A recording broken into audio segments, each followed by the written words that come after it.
उत्तर प्रदेश के हाथरस में भोले बाबा उर्फ सूरजपाल उर्फ नारायण साकार हरि के सत्संग का आयोजन हुआ था, लेकिन उसमें मची भगदड़ ने करीब 125 लोगों की जान ले ली। इस भयानक घटना के बाद सुर्खियों में आए भोले बाबा को लेकर अब एक के बाद एक नए खुलासे हो रहे हैं।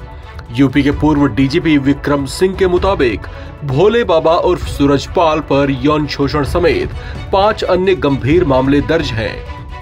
ये दावा करते रहे हैं कि ये पहले इंटेलिजेंस में थे और फिर कुछ साल पुलिस में सेवा के बाद इन्होंने पुलिस की नौकरी से वीआरएस ले लिया था। कहा जाता है कि ऐसा उन्होंने इसलिए किया क्योंकि इनकी आध्यात्म में आस्था जग गई थी।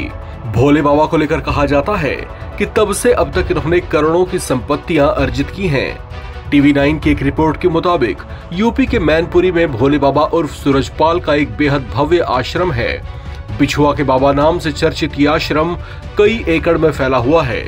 इसके अलावा इनके आश्रम आखरा कासगंज में भी हैं, जबकि राजस्थान में भी इनका एक आश्रम है। रिपोर्ट के मुताबिक इनके मैनपुरी वाले बिछुआ के बाबा आश्रम में दानदाताओं की बाकायदा लिस्ट लगाई गई है, जिसमें सबसे ज्यादा दान राशि 10 लाख रुपए लिखी गई है।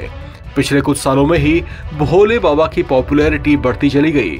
इनके अनुयायी उत्तर प्रदेश के अलावा मध्य प्रदेश और राजस्थान में भी बड़ी संख्या में हैं। टीवी 9 की रिपोर्ट के मुताबिक इनके भक्तों के कारण ही इन्हें करोड़ों का चढ़ावा और चंदा मिलता रहा है। बड़ा दान करने वालों की लिस्ट लगाई जाती है, जो अक्सर बदली भी जाती है, यानी बड़ा दान करने वालों के नाम और संख्याएं बदलती रहती हैं। सूत्रों की माने तो भोले बाबा उर्फ सूरजपाल अपने सत्संग के आयोजनकर्ताओं से भी पैसे लेते हैं। इस काम में बाबा का साथ उनके अनुयायी देते हैं, जो चंदा इकट्ठा करते हैं और उसके बाद वो पैसा बाबा को सौंप दिया जाता था। हालांकि इसके अलावा बाबा जो अपने आश्रम का निर्माण और सड़कों का निर्माण कराता था, उन सब के लिए भी बाकायदा एक कमेटी बनाई गई थी और उस कमेटी में भी लोगों से चंदा लिया जाता था।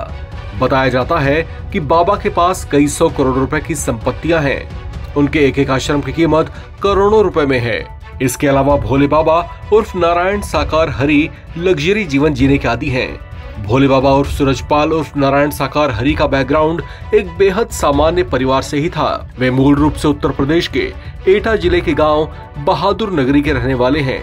इन्हें कुछ लोग मॉडर्न बाबा भी कहते हैं, क्योंकि ये अपने पहनावे के कारण भी बहुत चर्चाओं में रहे हैं। ये बाकायदा 3 पीस सूट और टाई पहनकर प्रवचन देते हैं।